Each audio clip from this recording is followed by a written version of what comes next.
Nombreuses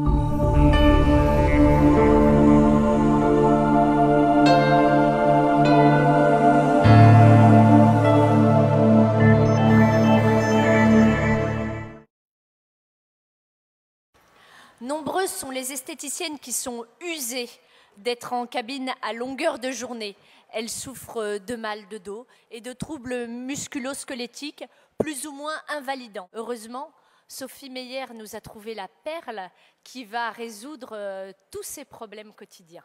Je présente Patrice Lepive, qui est un masseur kinésithérapeute ostéopathe, qui est effectivement très sensibilisé à tous ces problèmes de prévention posturale pour de nombreuses professions. Il faut savoir que Patrice est notamment co-concepteur du programme national de prévention Aime ton dos. Donc le métier d'esthéticienne, effectivement, est un métier à risque qui comporte des facteurs de pénibilité qu'il est nécessaire de connaître et d'analyser pour les éviter si on n'a pas déjà mal au dos des troubles musculo-squelettiques. C'est ce qu'on appelle la prévention primaire, ou bien si on a déjà mal au dos, eh bien, les diminuer, voire les éliminer. C'est ce qu'on appelle la prévention secondaire. Car bien évidemment, si vous venez vous faire soigner pour un mal de dos, mais que vous passez 8 heures par jour de travers sur votre table de massage, eh bien, ça va être très difficile d'obtenir un soin de qualité. Alors j'ai créé un programme de prévention vertébrale avec mon ami Daniel Ribaud-Chevray.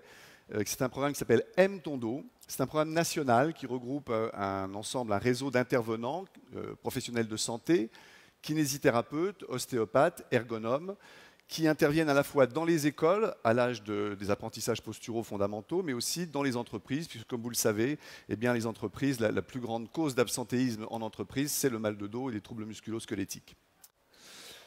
En position assise, donc, il est tout à fait possible de se caler comme ça dans son siège, dans une position que l'on va considérer comme confortable, parce que c'est vrai qu'il y a peu d'efforts musculaires à réaliser, mais qui en fait est une position qui est nocive pour votre dos si vous la gardez trop longtemps. Pourquoi? Parce que d'une part, justement, les muscles sont inactifs, donc vous n'avez pas de protection de la colonne vertébrale, et d'autre part, dans ce cas, les courbures physiologiques vertébrales ne sont pas respectées, et donc il y a des zones de pression et de tassement qui sont néfastes. Donc je vous propose, au contraire, si vous voulez bien, tous ensemble, de nous rapprocher d'une position qu'on va appeler une posture assise, dynamique, équilibrée.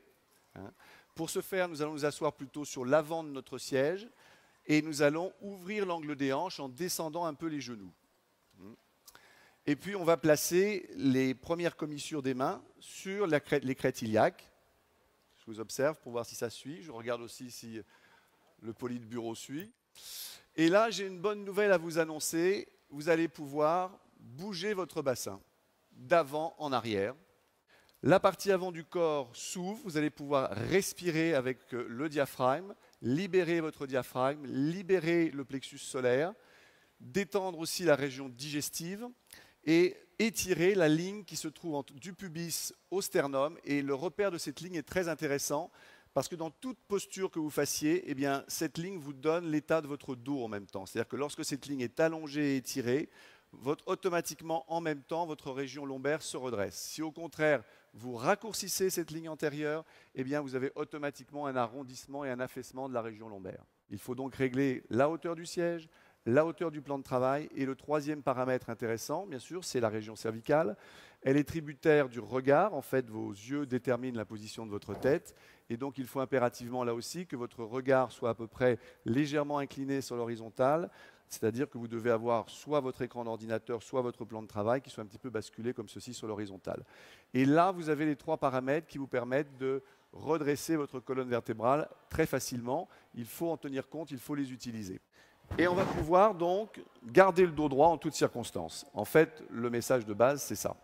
Je vais pouvoir garder le dos droit debout, je vais pouvoir garder le dos droit si je me mets en fente, je peux garder le dos droit si je suis en chevalier servant, je peux garder le dos droit si je suis à genoux dressé, je peux garder le dos droit en étant ce que les Japonais appellent en seiza, et je peux aussi garder le dos droit en position quadrupédique. Et là, j'ai un petit test amusant à vous montrer.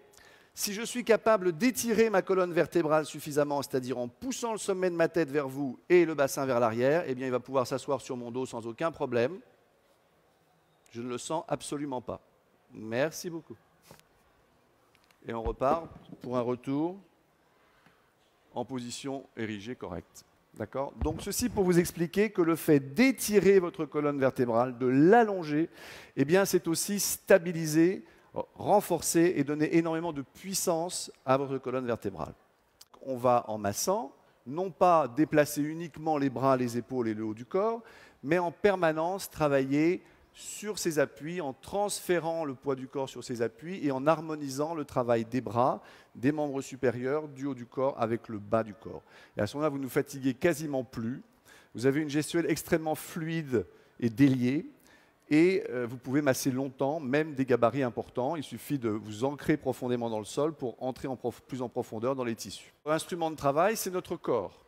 Comme tout instrumentiste, nous devons tous les jours accorder notre instrument, faire nos gammes avant de prétendre en jouer. Donc, qu'est-ce qu'il faut? Eh bien, il faut faire des exercices d'assouplissement et de relaxation, des exercices de prise de conscience corporelle. Il faut ressentir son corps suffisamment. Et cette préparation, elle n'est pas seulement physique, parce que nous travaillons avec une énergie psychique aussi, qui se transmet à notre corps.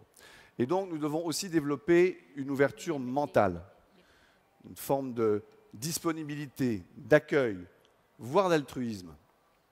Et pour nous aider dans ces pratiques, eh bien, nous avons un certain nombre de pratiques millénaires, que sont le yoga, que sont le tai chi, que sont les arts martiaux, qui vont nous apprendre justement à mieux harmoniser nos énergies et à être capables de recevoir avant de vouloir donner.